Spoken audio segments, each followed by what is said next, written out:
எலியாவின் தேவனே அவர் இறங்கிடும் நேரம். கரங்களை தட்டி பாடுவோம். எலியாவின் தேவனே இறங்கிடும் நேரம். அசைவாடும் அதலாக்கும் எங்கள் அக்கினி ஜுவாலை. அசைவாடும் அசைவாடும் அதலாக்கும் எங்கள் அக்கினி ஜுவாலை.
எங்கள் ஆராதனை உரியவரே,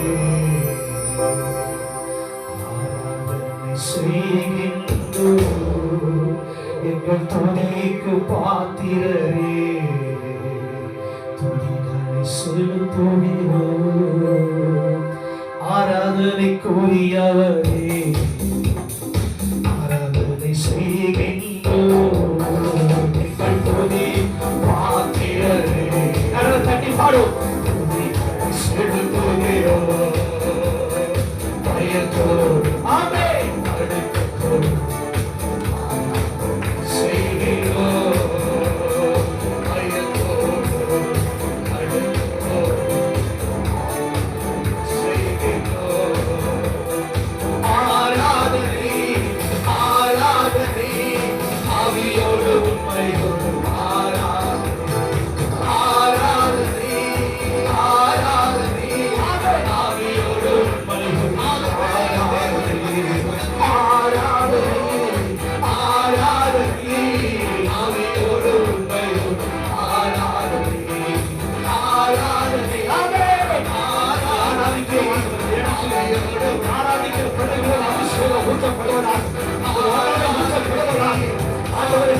அபிஷேகம் பண்ணுகிறார்.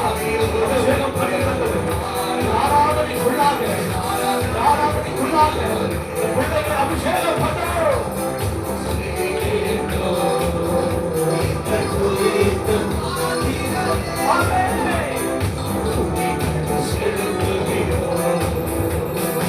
இரண்டு மூன்று பேர் நடுவே வாசம் செய்யும் எங்கள் பரிசுத்தரே, இரண்டு மூன்று பேர் நடுவே வாசம் செய்யும் எங்கள் பரிசுத்தரே, கைகள் உயர்த்தும் போது இறங்கிடும், கைகள் உயர்த்தும் போது இறங்கிடும்.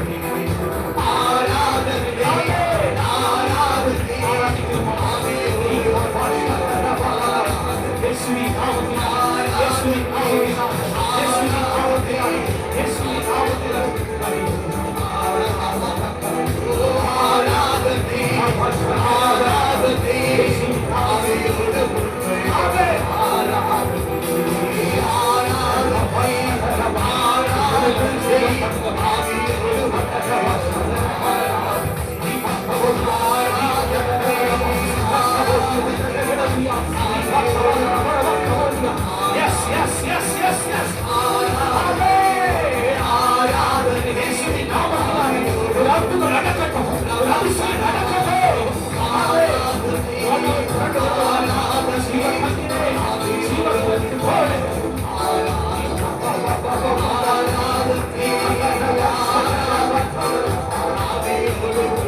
இருதயத்தை திறந்து கொடுங்க.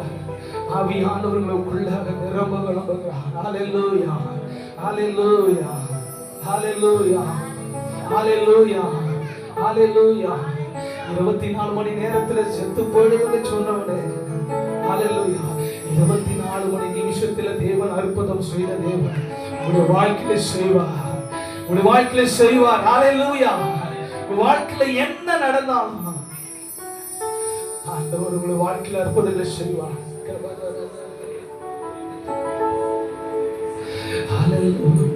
அவர் சர்வ ஞானி, அவர் சர்வத்தை ஆளுகிறவர், அவர் சர்வத்தை சிருஷ்டித்தவர்.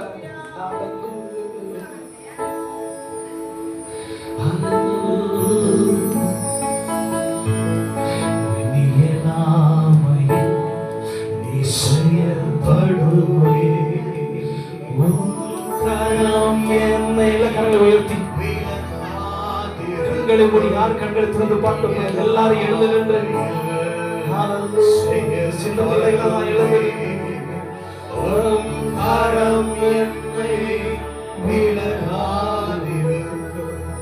மலைகளை பெயர்ப்பீர் என்றார், என் படைகள் உமக்கு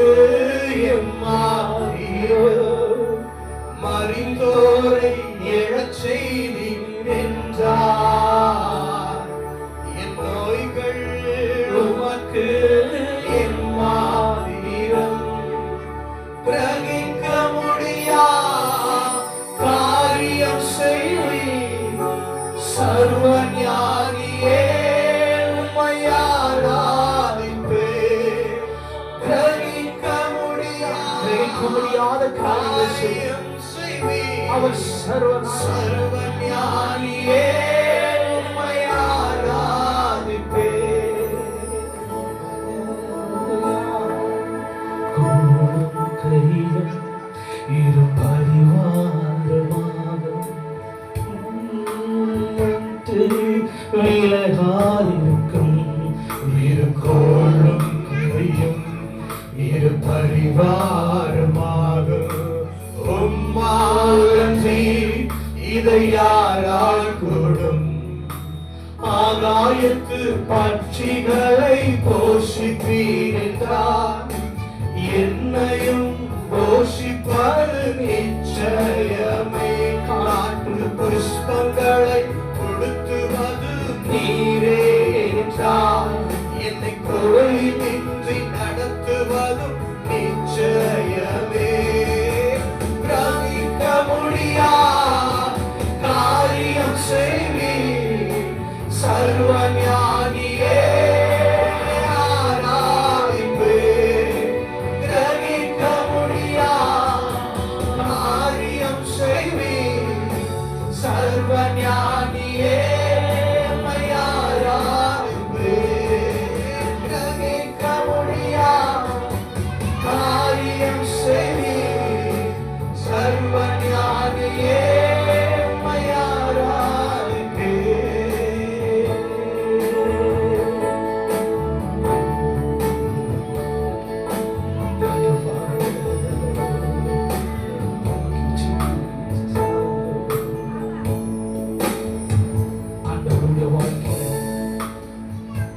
முடியாத காரியங்களை செய்கிறோம். நீங்கள் அறியாத காரியங்களை செய்கிறவர், உங்களுக்கு எட்டாத காரியங்களை செய்கிறவர் என்றாலும் தேவனோட ஒருபோதும் மறுப்பதில்லை. Thank you, Father.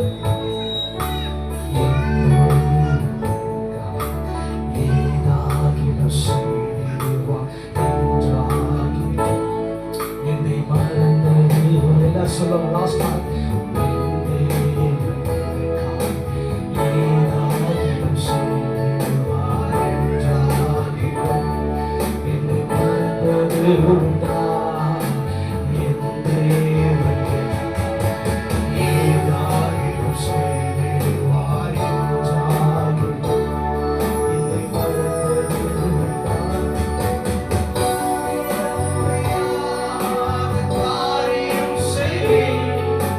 சர்வஞானியே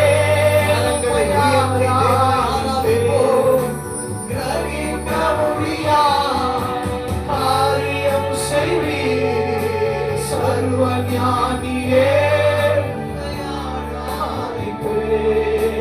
கிரகிக்க முடியா காரியம் செய்வீர் சர்வஞானியே.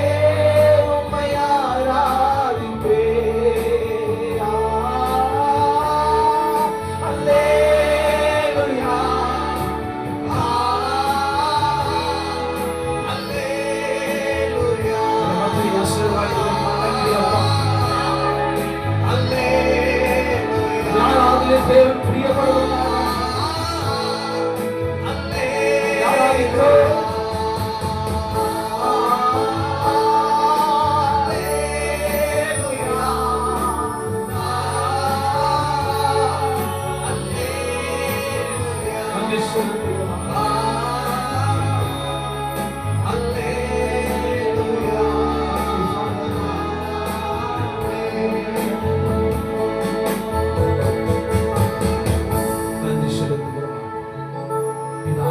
பரிசுத்த ஆவியானவர் நமத்திலே ஆசீர்வாதங்களுக்காக கரங்களை தட்டி ஆண்டோட நாமத்தை மகிழ்வுபடுத்தி எல்லாரும் கரங்களை தட்டி நன்றி ஆண்டவர், நன்றி நன்றி.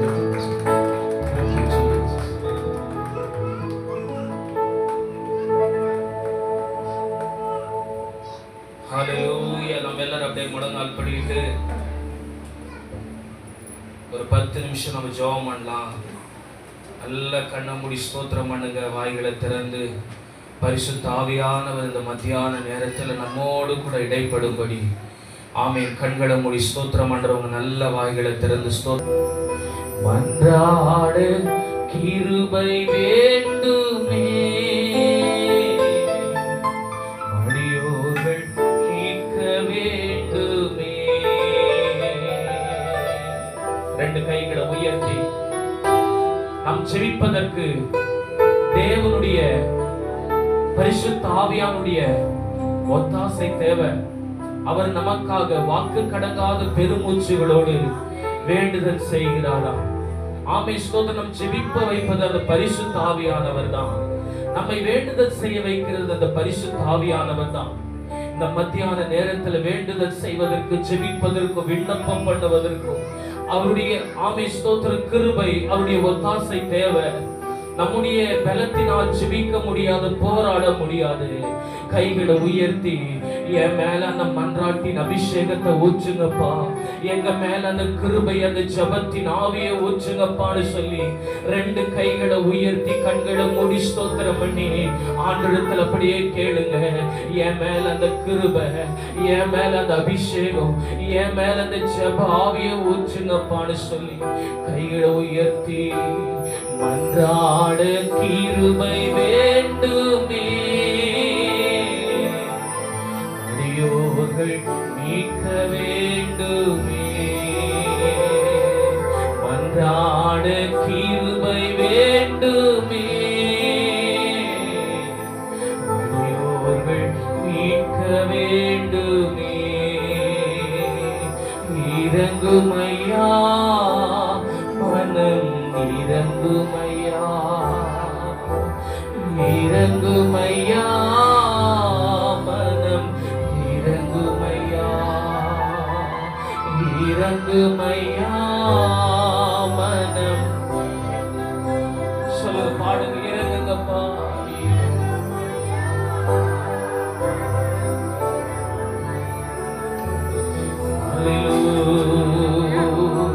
இந்த காலை நேரத்துல விண்ணப்பத்தோடு, ஏக்கத்தோடு, இருதயத்துல பாரத்தோடு வந்திருக்கிற ஒவ்வொரு பிள்ளைகளுக்காக நம்ம ஜெபிக்க போகிறோம். ஒருவேளை அந்த பிரேயர்ல ஆண்டவர் எனக்கு ஏதாவது செய்ய மாட்டாரா, என்னுடைய சூழ்நிலைகள் மாறாதா, என்னுடைய சூழ்நிலைகள் மாறாதான்னு சொல்லி கலக்கத்தோடு, எதிர்பார்ப்போடு கூட தேவ சமூகத்துல வந்து விண்ணப்பம் செய்யணும்னு சொல்லி கடந்து வந்திருக்கிற ஒவ்வொரு பிள்ளைகளுக்காக ஜெபம் பண்ண போகிறோம். நம்முடைய ஜெபங்கள் எல்லாம் தேவனுக்கு நேராய் செலுத்துவோம். நம்முடைய விண்ணப்பங்கள் எல்லாம் தேவனுக்கு நேராய் செலுத்துவோம். அப்படிப்பட்ட ஏக்கத்தோடு வந்திருக்கிறவர்கள் கைகளை உயர்த்தி ஸ்தோத்திரம் பண்ணுங்க. ஆண்டவரே, இந்த காலை நேரத்துல ஆண்டவரே ஸ்தோத்திரம், எங்களுடைய அழுகுரலை கேட்கிற தெய்வமே, எங்களுடைய விண்ணப்பங்களுக்கு பதில் கொடுக்கிறவரே, ஆண்டவரே ஏக்கத்தோடு வந்திருக்கிறப்பா, என் சூழ்நிலைகளை மாற்ற உம்மால் ஆகும்னு சொல்லி வந்திருக்கிறப்பா. நீர் எங்கள் மத்தியில் அற்புதம் செய்ய நீர் வல்லமையுள்ளவர்னு சொல்லி வந்திருக்கிறப்பா. விசுவாசத்தோடு வந்திருக்கிறப்பா. எங்களுக்கு இறங்கும் ஆண்டவரேன்னு சொல்லி கைகளை உயர்த்தி கேளுங்களே, கைகளை உயர்த்தி கேளுங்களே. எங்களுக்கு இறங்கும் ஆண்டவரே, எங்களுக்கு இறங்கும் ஆண்டவரே. ஆமென். இப்படியாய் வேதத்தில் ஒரு மனுஷன் கேட்கிறான், ஆண்டவரே எனக்கு இறங்கும், ஆண்டவரே எனக்கு இறங்கும். தேவனிடத்தில் இந்த இரக்கத்தை பெற்றுக் கொண்ட அந்த மனுஷனுக்கு அற்புதங்களை பார்க்கிறான், அதிசயங்களை பார்க்கிறான். இந்த பகல் நேரத்துல தேவனிடத்தில் இரக்கத்தை பெற்றுக்கொள்ள, தேவனிடத்தில் இரக்கத்தை பெற்றுக்கொள்ள, தேவனிடத்தில் இறங்கும் ஆண்டவரே கேட்கிறவர்கள் மேல ஒரு அற்புதம், இன்றைக்கு ஒரு அதிசயத்தை நாம் காண போகிறோம். அந்த குருடன் தேவ சமூகத்தில் அற்புதங்களை பார்த்தது போல இந்த பகல் நேரத்துல அற்புதங்களை சுதந்தரிப்பதற்கு கைகளை உயர்த்தி கேளுங்க. இறங்கும் ஆண்டவரே, எங்களுக்காக இறங்கும், எங்களுக்காக இறங்கும் ஆண்டவரே, இறங்கும் ஆண்டவரே, இறங்கும். சூழ்நிலைகள் மத்தியில வந்திருக்கிறாங்கப்பா, பிரச்சனைகள் மத்தியில வந்திருக்கிறாங்கப்பா, பாடுகள் மத்தியில வந்திருக்கிறாங்கப்பா. ஏதாவது தேவனிடத்திலிருந்து பெற்றுக்கொள்ளணும் வந்திருக்கிறாங்கப்பா. உம்முடைய பிள்ளைகளை விடாதீங்கப்பா. உம்முடைய பிள்ளைகளுக்கு அற்புதம் செய்யுங்க ஆண்டவரே. உம்முடைய பிள்ளைகளுக்கு அற்புதம் செய்யுங்கப்பா. ஆண்டவரை யாரிடத்துல அழுவது, யாரிடத்துல புலம்புவது? புலம்பி பார்த்து ஒரு அற்புதங்களையும் ஒரு அடையாளங்களையும் பார்க்காத இந்த பிள்ளைகளுக்கு இன்றைக்கு உம்முடைய கண்கள் ஆண்டவரே இரக்கத்தை காண்பிக்கணும். என்னுடைய கண்களிலிருந்து வருகிற ஆண்டவரே ஸ்தோத்திரம், இந்த கண்ணீர் உம்முடைய துருத்தியில் அல்லவோ இருக்கிறது. இறங்கோம், இறங்கோம், இறங்கோம், இறங்கோம். கைகளை உயர்த்தி கேளுங்கள், கைகளை உயர்த்தி கேளுங்கள், கைகளை உயர்த்தி கேளுங்கள்.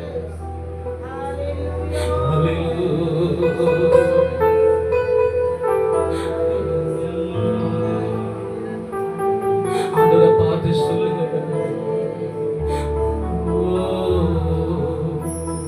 அவமானம் அடைவதில்லை அப்பா, நான் உமது பிள்ளை. அப்பா, நான் உமது. ஒரு நாள் அவமானம் அடைவதில்லை. ஏசப்பா பிள்ளை, நான் அவமானப்படுறதுக்கு பிறக்கல. ஒரு நாள் நான் அவமானம் அடைவதில்லை. நான் இயேசுவின் பிள்ளையா இருக்கிறதுனால நான் சத்துருக்கு முன்பதாக நான் அவமானப்படுவதில்லை, நான் வெட்கப்படுவதில்லை. சத்துருக்களுக்கு முன்பதாக ஒரு பந்தி ஆயத்தப்படுத்துகிற தெய்வம், எங்க தலைகள் மேல எண்ணெயை ஊற்றி அபிஷேகம் பண்ணுகிற தெய்வம், அடையாளப்படுத்துகிற தெய்வம். நான் அவமானப்பட்டு போவதே இல்லை. நல்ல கைகளை தட்டி பலத்தோடு சொல்லுங்க, நான் அவமானம் அடைவதில்லை, நான் வெட்கம் அடைவதில்லை. ஒரு நிமிஷம் வாய்களை திறந்து போராடி ஒரு நிமிஷம் ஜெயத்தை பெற்றுக் கொள்வோம், ஒரு நிமிஷம் ஜெயத்தை பெற்றுக் கொள்வோம். சத்துரு சொல்றான், நீ அவமானப்படணும், நீ வெட்கப்படணும், நீ அதற்கான லாய்க்கு, நீ ஒன்றுக்கும் பிரயோஜனம் இல்லாதவன், ஒன்றுக்கும் பிரயோஜனம் இல்லாதவன், நீ பிறந்ததை வேஸ்ட்னு சொல்லி சத்துரு நம்மளை பார்த்து சொன்னாலும் இப்போ போராடி ஜெபம் பண்ணுங்க, போராடி ஜெபம் பண்ணுங்க, போராடி ஜெபம் பண்ணுங்க. கைகளை தட்டி ஆமென், போராடி ஜெபம் பண்ணுங்க. ஆண்டவரே, நான் அவமானப்படுவதற்கு அல்ல, நான் வெட்கப்படுவதற்கு அல்ல, நான் தோற்று போவதற்கு அல்ல, நான் ஜெயிக்க பிறந்தவன். நல்ல கைகளை தட்டி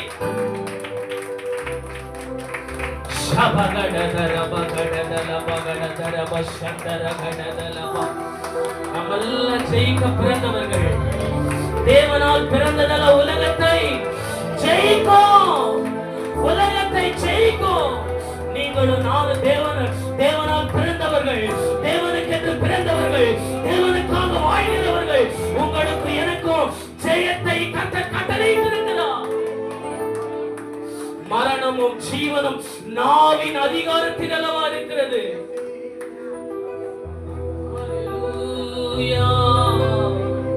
ஹல்லேலூயா,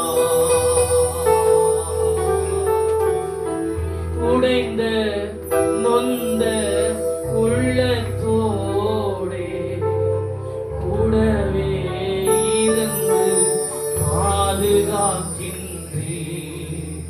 உடைந்த நொந்த உள்ளத்தோடே கூடவே இருந்து பாதுகாக்கின்றே.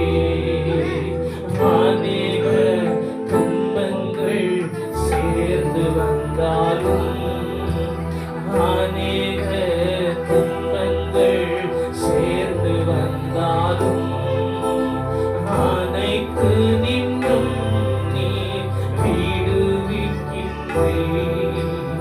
அனைத்து நின்றும் நீ விடு. கைகளை உயர்த்தி சொல்லுங்க, அவமானம் அடைவதில்லை, அவமானம் அடைவதில்லை. அப்பா, நான் உமது பிள்ளை. அப்பா, நான் உமது பிள்ளை. ஒரு நாளும் அவமானம் அடைவதில்லை. அப்பா,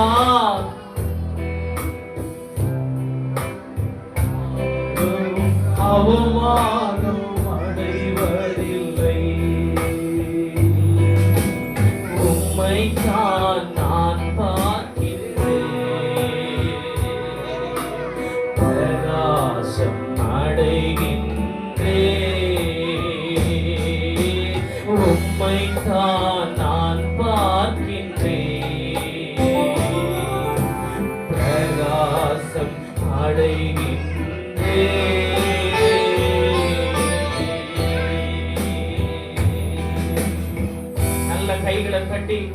இந்த மத்தியான நேரத்தில் கர்த்தர் நம்முடைய ஜெபங்களுக்கு கர்த்தர் பதில் கொடுக்கிறதற்காக, ஏக்கத்தோடு எதிர்பார்ப்போடு வந்த ஒவ்வொரு பிள்ளைகளோடு கர்த்தர் இடைப்படுகிறதற்காக, விடுவித்ததற்காக, அற்புதங்களை அதிசயங்களை கர்த்தர் செய்கிறதற்காக, நன்மைகளை கர்த்தர் செய்கிறதற்காக, மகத்துவங்களை கர்த்தர் செய்கிறதற்காக, மகிமையை வெளிப்படுத்துகிறதற்காக நல்ல 2 கைகளை தட்டி ஆமென் கர்த்தரை நன்றி சொல்லி துதிப்போம். நன்றி அப்பா, நன்றி அப்பா.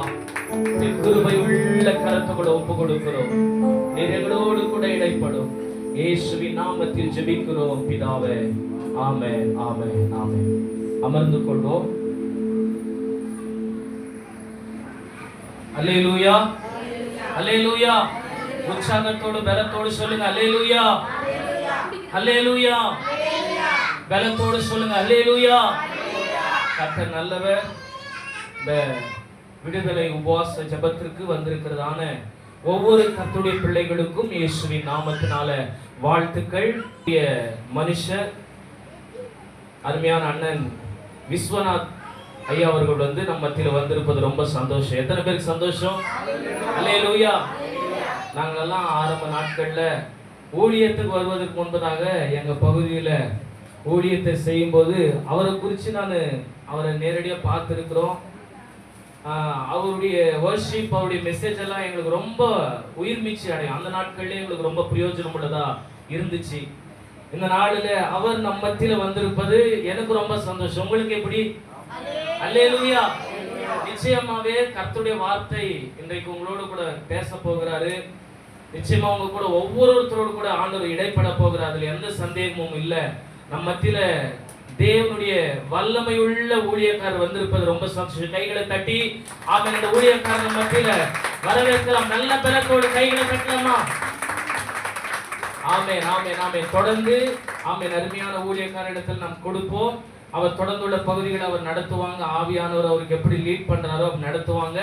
ஆகியால கவனத்தோடு கேளுங்க. கர்த்தர் உங்களுக்கு கூட பேசுவோம். மீண்டுமா கைகளை தட்டி அவரிடத்துல கொடுப்போம்.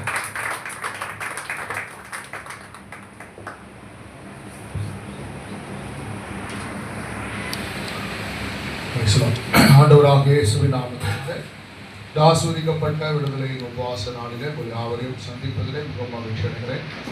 அருமையான அழைப்பை கொடுத்த அருமையான பாஸ்டர் சத்யகுமார் அவர்களுக்காகவும் அவரோடு இணைந்து இந்த ஊழியர்களை இந்த நாளிலே நிறைவேற்றி கொண்டிருக்கிற அந்த தேவனுடைய தாசர்கள், தன்னுடைய ஊழியக்காரர்கள் எல்லாருக்காக நான் ஆண்டவரை நன்றியோடு துதிக்கிறேன். இந்த ஊழியத்தை, இந்த ஜெபத்தை தலைமை தாங்கி நடத்தி கொண்டிருக்கிற ஊழியர்கள், அமர்ந்திருக்கிற கனத்துக்குரிய ஊழியக்காரர்கள் ஒவ்வொருவருக்காக நான் ஆண்டவரை நன்றியோடு ஸ்தோத்திரிக்கிறேன். கர்த்தர் நல்லவர். ஒவ்வொருக்காக நன்றி செலுத்துகிறேன். சோதரம் சக்கினா பாஸ்டர் அங்கே இருக்கிறாங்க. அவருடைய சபைகளில் கர்த்தருடைய ஊழியத்தை நான் நிறைவேற்றிருக்கிறேன். அவங்களுக்காக ஆண்டவரை நன்றியோடு துதிக்கிறேன். பேசலாம். கர்த்தர் நல்லவர். கொஞ்ச நேரம் ஆண்டவருடைய வார்த்தையை நாம் தியானிக்க போகிறோம். ஒரு சின்ன ஜெபம் பண்ணலாம். எல்லாரும் கண்களை மூடி கர்த்தர் கரத்தில் நம்ம அர்ப்பணித்து ஆண்டவரை எங்களை முழுவதுமாக ஒப்புக் கொடுக்கிறோம். எங்களை முழுவதுமாக அர்ப்பணிக்கிறோம். உங்களுடைய தெய்வீக ஆளுகை மத்தியில் இருக்கிறதுக்காக உமக்கு ஸ்தோத்திரம். ஹல்லேலூயா. உம்முடைய கிருபை கிருபை கிருபை கிருபை கர்த்தாவே, உம்முடைய தெய்வீக பிரசன்னம், தேவனுடைய ஆளுகை, தேவனுடைய ஆளுகை. ஹல்லேலூயா, ஹல்லேலூயா. ஸ்தோத்திரிக்கிறோம், ஸ்தோத்திரிக்கிறோம், ஸ்தோத்திரிக்கிறோம். ஹல்லேலூயா, ஹல்லேலூயா, ஹல்லேலூயா, ஹல்லேலூயா,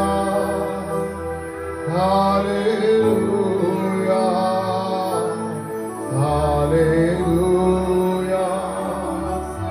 ஹல்லேலூயா, ஹல்லேலூயா, ஹல்லேலூயா. உம் நாமம் துதிக்கையிலே இயேசையா, உம் அன்பை ருசிக்கையிலே ராஜா, உம் நாமம் துதிக்கையிலே இயேசையா, உம் அன்பை ருசிக்கையிலே என் உயிரான உயிரான உயிரான இயேசுவே, உயிரான இயேசு, உயிரான இயேசு, என் உயிரோடு கலந்து உயிரே நான் உம்மை துதிப்பேன். உயிரே உம்மை துதிப்பேன். ஆராதனை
சங்கிலிகள் நிரந்தரமில்லை. உங்கள் நாமம் உயர்ந்த போது அஸ்திவாரம் நிலைப்பதில்லை. சிறைச்சாலை நிரந்தரமில்லை. சங்கிலிகள் அவை உங்கள் நாமம் உயர்ந்த போது அஸ்திவாரம் நிலைப்பதில்லை.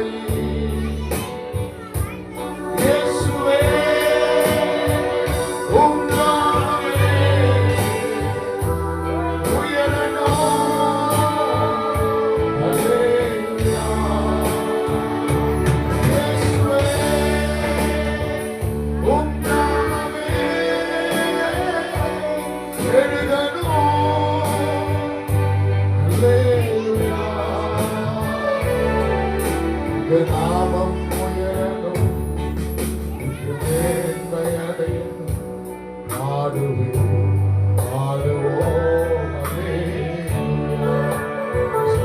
கரங்களை உயர்த்தி விதம் பண்ணாம அவன் ஹல்லேலூயா ஹல்லேலூயா ஹல்லேலூயா ஹல்லேலூயா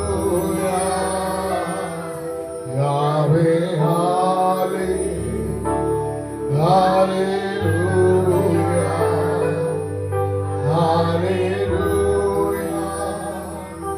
ஹல்லேலூயா.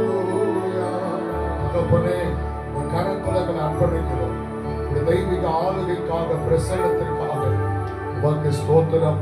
தொடர்ந்து கர்த்தர்களோடு கூட பேசுவீரார். இயேசு கிறிஸ்துவின் நாமத்தினால் பிதாவே. ஆமென். ஹல்லேலூயா. இந்த வாலிபர்களாக எல்லாரும் இணைந்து இந்த ஊழியத்தை செயல்ல பார்த்ததுல ரொம்ப சந்தோஷம். நான் உள்ள நுழையும் போதே இந்த ஆராதனை எல்லாம் நல்ல தேவ பிரசன்னம், அங்கேயே ஆண்டவருடைய பிரசன்னம், ஆண்டவருடைய மகிமையை உணர முடிந்தது. 10 நிமிஷம் 5 நிமிஷம் ஜபம் நடத்தினாலும் நல்ல ஜபம் நடத்தினாங்க. ஸோ இப்படி ஒருமனப்பட்டு தேவனுடைய நாமத்தை உயர்த்தும் போது தேவன் பெரிய காரியங்களை கர்த்தர் செய்கிறார். ஹல்லேலூயா. அந்த நேர்த்தியான இசை, அதற்காக ஆண்டவரை நன்றியோடு துதிக்கிறேன்.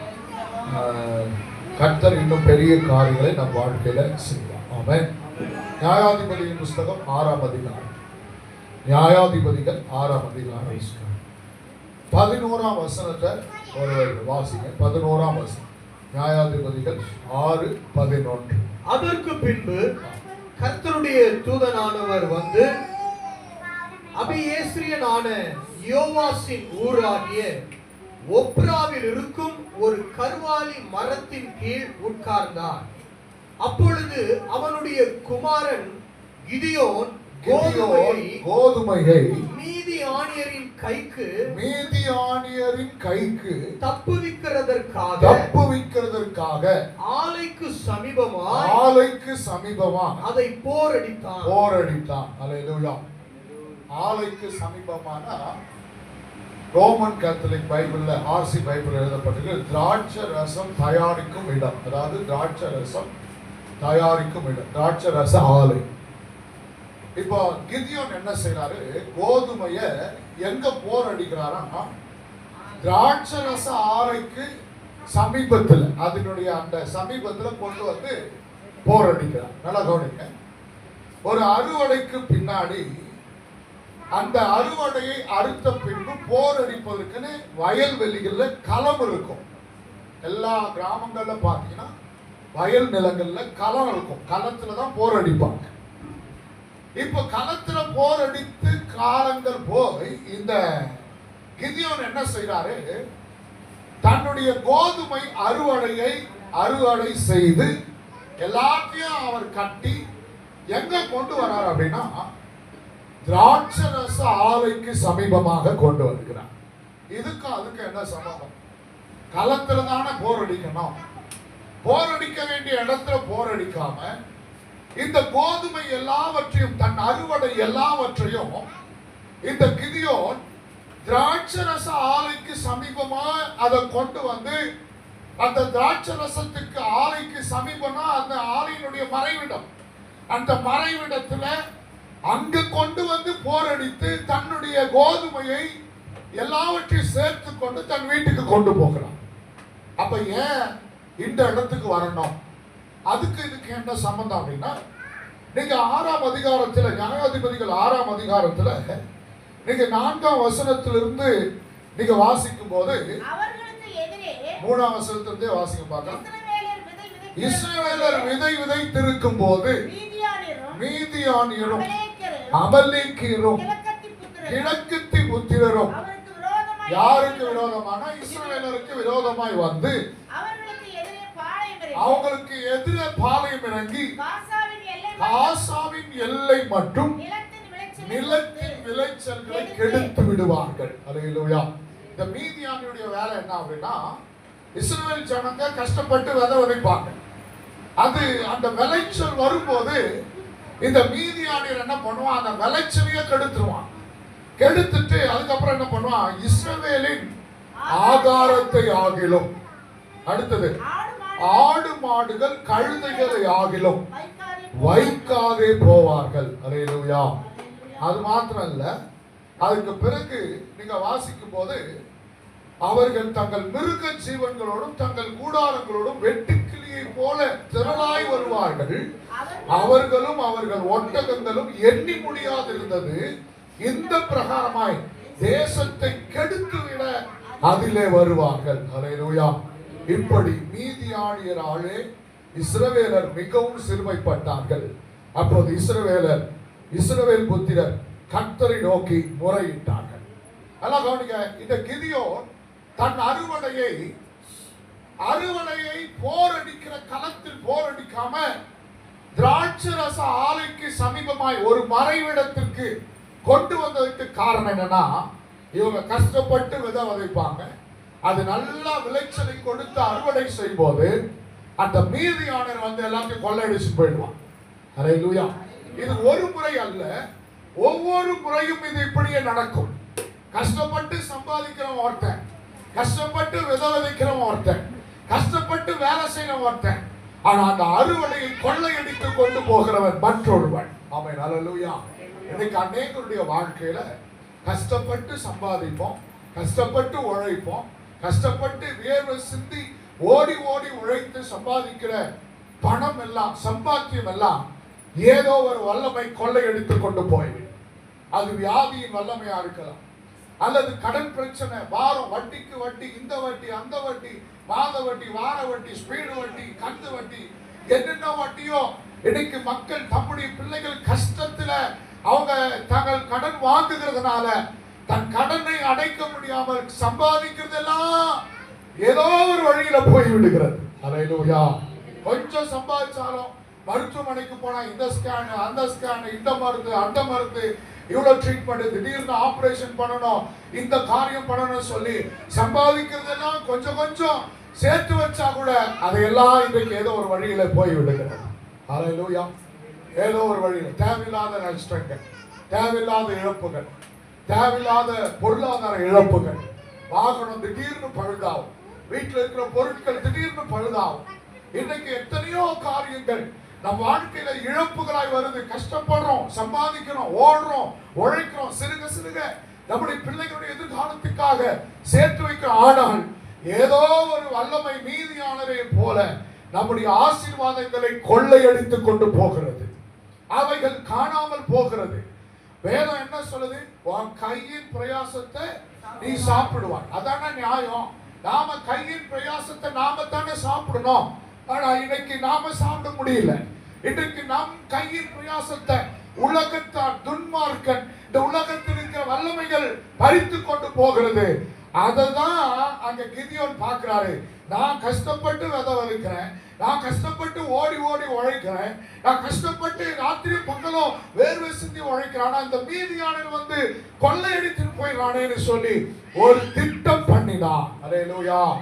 ஒரு பிளான் பண்றாரு கிதியோன். இனி நான் இந்த களத்துல போரடிச்சாதானே மீதியானியை பார்த்துட்டு வந்து கொள்ளையடிக்கலாம். நான் ஒரு மறைவிடத்துக்கு போவேன். ஆமென். அல்லேலூயா. நான் ஒரு மறைவிடத்துக்கு போவேன். அதுதான் திராட்சரச ஆலை என்கிற மறைவிடம். கைகளை உயர்த்தி சொல்லுவோம். அல்லேலூயா. அல்லேலூயா.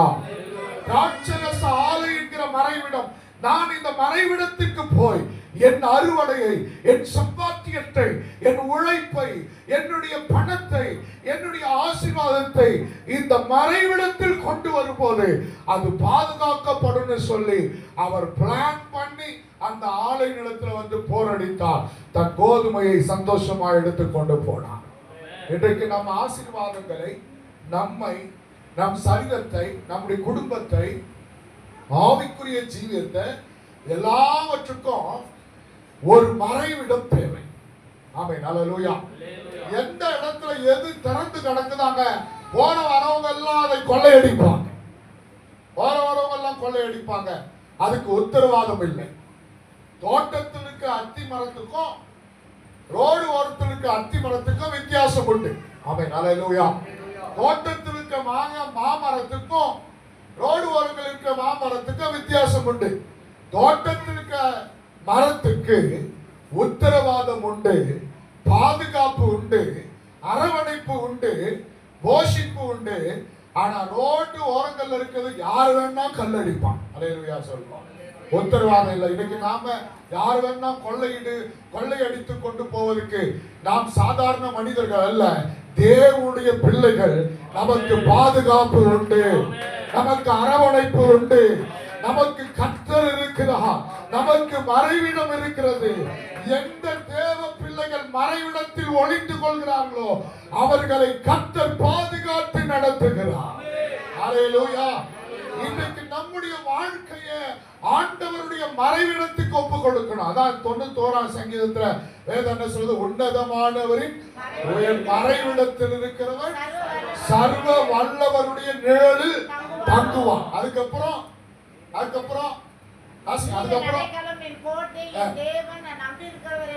சொல்லுவேன். அவர் உன்னை, அதாவது யாரு ஆண்டவருடைய மறைவிடத்துல ஒளிந்திருக்கிறார்களோ வேடனுடைய கண்ணிக்கும் பாழாக்கும் கொள்ளை நோய்க்கும் தப்புவிக்கிறார். அல்லேலூயா. அப்ப நமக்கு ஒரு மறைவிடம் அவசியங்க. இன்னைக்கு ஒருவேளை சில வியாதி, பலவீனம், சுகவீனம், எப்பக்கத்துல நெருக்கம், போராட்டம், பல நேரத்துல பல உபத்திரவங்களை அனுபவித்துக் கொண்டிருக்கலாம். தேவன் இன்றைக்கு நம்மை மறைவிடத்துக்கு அழைக்கிறார். இந்த மறைவிடத்திற்கு யார் வந்து ஒளிந்து கொள்கிறார்களோ அவர்களை சத்துரு தொட முடியாது. ஆமென். அல்லேலூயா. விவேகி, வேதம் சொல்லுது, விவேகி ஆபத்தை கண்டு ஒளிந்து கொள்கிறான், மறைத்து கொள்கிறான். அல்லேலூயா சொல்லுவான். விவேகி ஆபத்தை கண்டு மறைந்து கொள்கிறான், பேதையோ நெடுக போய் தண்டிக்கப்படுகிறான். நாம் எல்லாரும் விவேகி. ஆபத்து வருதுன்னு தெரிஞ்சா, பிரச்சனைகள் வருதுன்னு தெரிஞ்சா, இழப்புகள் வருதுன்னு தெரிஞ்சா, பிசாசு நம்மள டார்கெட் பண்ணிருக்கான்னு தெரிஞ்சா ஒரு மறைவிடத்தில் வந்து ஒளிந்து கொள்ள வேண்டும். ஹல்லேலூயா. நமக்கு பிரச்சனை வருதுன்னு தெரிஞ்சுங்க, நம்ம வாழ்க்கையில போராட்டங்கள் கொஞ்சம் நெஞ்சம் இல்லை, எல்லா பக்கம் பிசாசு அடிக்கிறான். ஒரு பக்கம் குடும்பத்துல பிரச்சனை வருது, மீண்டு அதை ஜெயித்து வெளியே வந்தா சரீரத்துல பிரச்சனை, சரீரத்துல வியாதியை ஜெயித்து கொஞ்சம் நல்லாய் வந்தா பொருளாதார பிரச்சனை, பொருளாதாரத்துல இங்க கடன் வாங்கி அதை பண்ணி இதை பண்ணி ஏதோ ஒரு காரியத்தை செய்து கொஞ்சம் மீண்டு வந்துட்டா பிள்ளைகள் வாழ்க்கையில பிரச்சனை, ஏதோ திரும்ப திரும்ப வந்து கொண்டிருக்கிறது. இதை பார்த்து கொண்டு நாம அங்கே சாதாரணமாய் விட்டுவிடக் கூடாது. ஆமென். ஹல்லேலூயா. நமக்கு மறைவிடத்துல வந்து ஒளிந்து கொண்டால் கர்த்தர் நம்மை பாதுகாத்து கடைசி வரைக்கும் நடத்த வல்லமையுள்ளவராக இருக்கிறார். Praise the lord. ஹல்லேலூயா. இன்னைக்கு செய்தி என்னன்னா, 3 விதமான மறைவிடம். 3 விதமான மறைவிடம். இன்னைக்கு 3 விதமான மறைவிடம் நமக்காக ஆண்டவர் வைத்திருக்கிறார். அந்த 3 விதமான மறைவிடங்கள்ல வந்து நாம் ஒளிந்து கொள்ளும் போது கர்த்தர் நம்மை ஆசீர்வதிப்பதற்கும், கர்த்தர் நம்மை உயர்த்துவதற்கும், மேன்மைப்படுத்துவதற்கும், பாதுகாப்பதற்கும் ஆண்டவர் வல்லமையுள்ள தேவனாக இருக்கிறார். ஆமென். ஹல்லேலூயா. சரி, கவனிங்க. முதல்ல இத கிதியோன் எந்த மறைவிடத்துக்கு வந்தா? திராட்சரச ஆலை என்கிற மறைவிடத்துக்கு வந்தார்.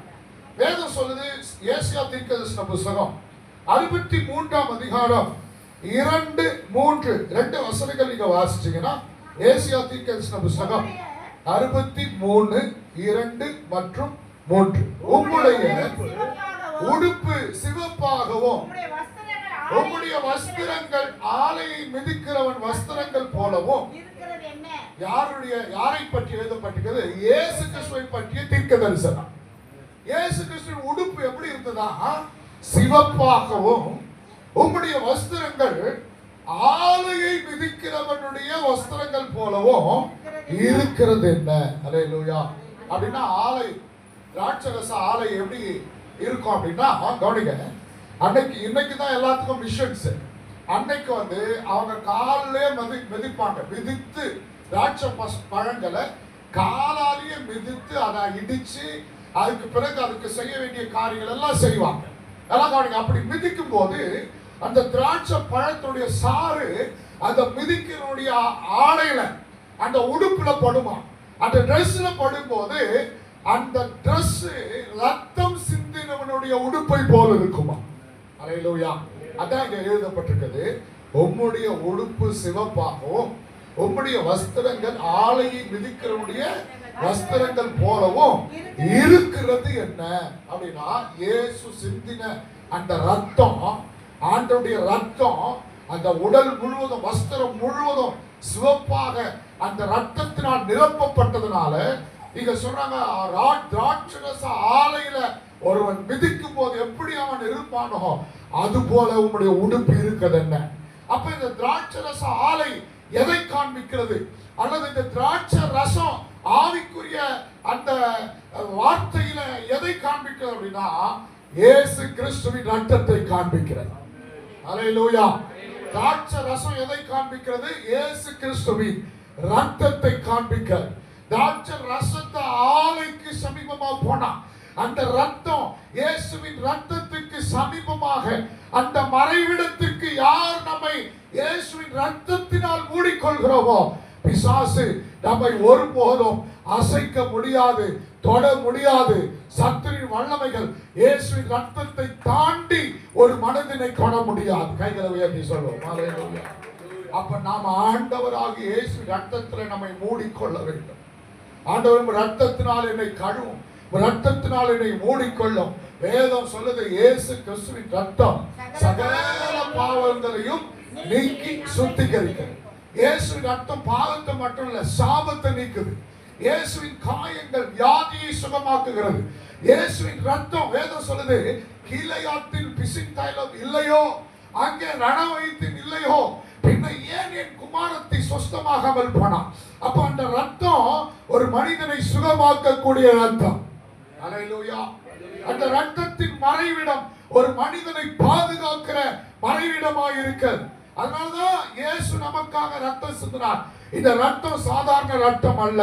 நாம் இயேசுவின் ரத்தத்தின் மறைவிடத்தில் மறைந்து கொள்ளும் போது பிசாசு இயேசுவின் ரத்தத்தை தாண்டி நம்மை தொட முடியாது. ஆண்டவருடைய ரத்தம் நம்மை பாதுகாக்கிற ரத்தம். அல்லேலூயா. அதனால்தான் ஆண்டவருடைய ரத்தத்தை அறிக்கை செய்யணும். இயேசுவின் ரத்தத்தை விசுவாசிக்கணும், அறிக்கை செய்யலாம். ஆண்டவரே ரத்தத்தினால் என்னை மூடிக்கொள்ளும், என்னுடைய வீட்டை மூடிக்கொள்ளும், என் பிள்ளைகளை ரத்தத்தினால் மூடிக்கொள்ளும், என் வாகனத்தை ரத்தத்தினால் வேலி அடையும். ரத்தம், இயேசுவின் ரத்தம் எங்கே இருக்கிறதோ அந்த இடத்துல சத்துரு அங்கே ஒரு மனிதனையும் தொட முடியாது. அப்ப நீங்க என்ன பண்ணணும்? ஒவ்வொரு நாளும் உங்க வீட்டுக்குள்ள நீங்க ஒரு வேலைக்கு போய் வரீங்க அப்படின்னா, ஒரு டியூட்டிக்கு போய் வரீங்க, ஒரு கம்பெனிக்கு போய் வரீங்க அப்படின்னும் போது வீட்டுக்குள்ள நுழையும் போது இயேசுவின் ரத்தத்தை தெளித்து ஒரு சின்ன ஜெபம் பண்ணி உள்ள போங்க. ஆமென். ஹல்லேலூயா. இயேசுவின் ரத்தத்தை தெளித்து ஜெபிக்க, அப்ளை பண்ணி ஜெபிக்க. ஆண்டவரே, நான் வெளியே போய் வந்திருக்கிறேன், எந்த சத்துருவும் எங்களை தொடக்கூடாது, என்னை துரத்தி கொண்டு வருகிற சத்துரு என்னை தொடக்கூடாது, என்னை தாக்குன என் சத்துரு என் குடும்பத்தை தாக்கக்கூடாது. அப்படின்னா நல்லா கவனிங்க. ஒரு ஆள் ஒரு வேலை ஸ்தலத்தில் இருக்கிறார் அப்படின்னா, அந்த வேலை ஸ்தலத்துல எல்லாருமே பரிசுத்தவான்கள் அல்ல, எல்லாருமே தேவனுடைய பிள்ளைகள் அல்ல. பலதரப்பட்ட மனிதர்கள் வேலை செய்வாங்க, பலதரப்பட்ட வார்த்தைகளை பேசுவாங்க, பலதரப்பட்ட ஆவிகள் கிரியை செய்யும். பொறாமை, பெருமை, எரிச்சல், விபச்சாரம், வேசித்தனம், பயங்கரமான ஆவிகள் கிரியை செய்யும். அப்ப நாம அந்த இடத்தை விட்டு நாம கடந்து வரும்போது ஜபத்தோடு நாம இருக்கணும், கடந்து வரணும். ஆமென். ஹல்லேலூயா. விசேஷமா வீட்டுக்குள்ள நுழையும் போது இயேசுவின் ரத்தம் எங்க வாசற்படிகளில் தெளிக்கப்படுவதாக. ஆண்டவர் ரத்தத்தின் வல்லமை எங்கள் எல்லைகளிலே தெளிக்கப்படுவதாக. என்னை தொந்தரவு செய்கிற, என்னை துரத்தி வருகிற வல்லமைகள் என் வீட்டுக்குள்ள வராதபடி கர்த்தர் ரத்தத்தினால் வேலி அடைப்பீராக. அப்படி ஜெபிக்கணும். ஜெபம் பண்ணிட்டு உள்ள போங்க. பெரிய ஜெபம் இல்ல, ஒரு நிமிஷம் ஜெபம் நடக்கும் போதே ஜெபம் பண்ணலாம். ஆமென். ஹல்லேலூயா. ஹல்லேலூயா. அப்ப இயேசுவின் ரத்தம் தான் பாதுகாக்கக்கூடிய மறைவிடம். அந்த ரத்தத்தில் நம்மை மூடிக்கொள்ள வேண்டும். அதனாலதான் கிறிஸ்துவ ஆவிக்குரிய காரியங்களில், ஆவிக்குரிய சபைகளில், அதாவது சபை என்றாலே சபை ஆவிக்குரிய வட்டாரங்களில இந்த ராபோஜனம் என்கிற ஒரு முறைமையை ஏன் பரிசுத்தவான்கள் கொண்டு வந்தாங்கன்னா, அந்த ரத்தம் இல்லாம நமக்கு வாழ்க்கை கிடையாது. ஹல்லேலூயா. இயேசு ரத்தம் இல்லாம நமக்கு பாதுகாப்பு இல்லை. அப்ப அதனாலதான் அந்த ரத்தத்தை நம்ம பானம் பண்ணும்போது ஆண்டவருடைய பாதுகாப்பு நமக்கு இறங்கி வருகிறது. கர்த்தருடைய ஆசீர்வாதம் நம்மை மூடிக்கொள்கிறது. எந்த சத்துரு நம்மை தொடாதபடி கர்த்தர் நம்மை வேலையடைத்து பாதுகாக்கிறார். கைகளை உயர்த்தி சொல்லுவோம். ஹல்லேலூயா. அப்ப இயேசுவின் ரத்தத்தை நீங்க அறிக்கை செய்யணும்.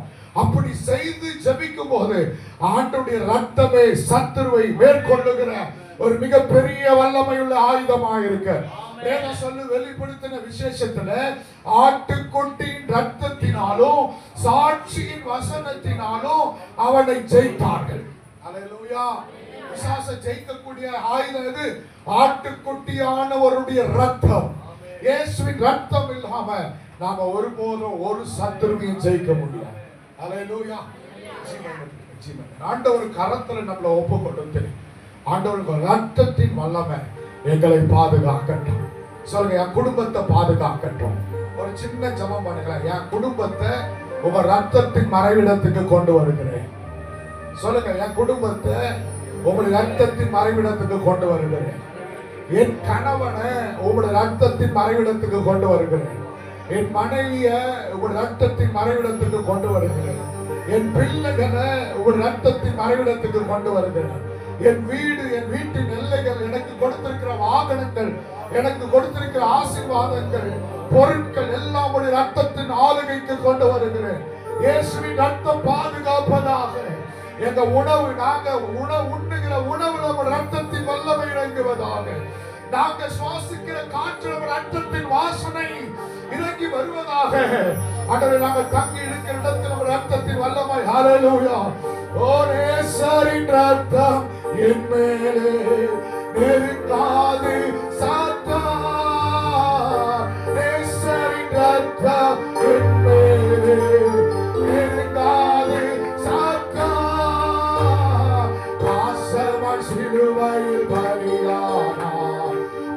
பாவத்தை வென்று விட்டார். இயேசு பாசமாய் சிலுவையில் பலியானார். பாவத்தை வென்று விட்டார். இரத்த கோட்டைக்குள்ளே நான் வைத்து இனி எதுவோ மறைக்காது.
ஒவ்வொரு எல்லைகளிலும் இறங்குவதாக.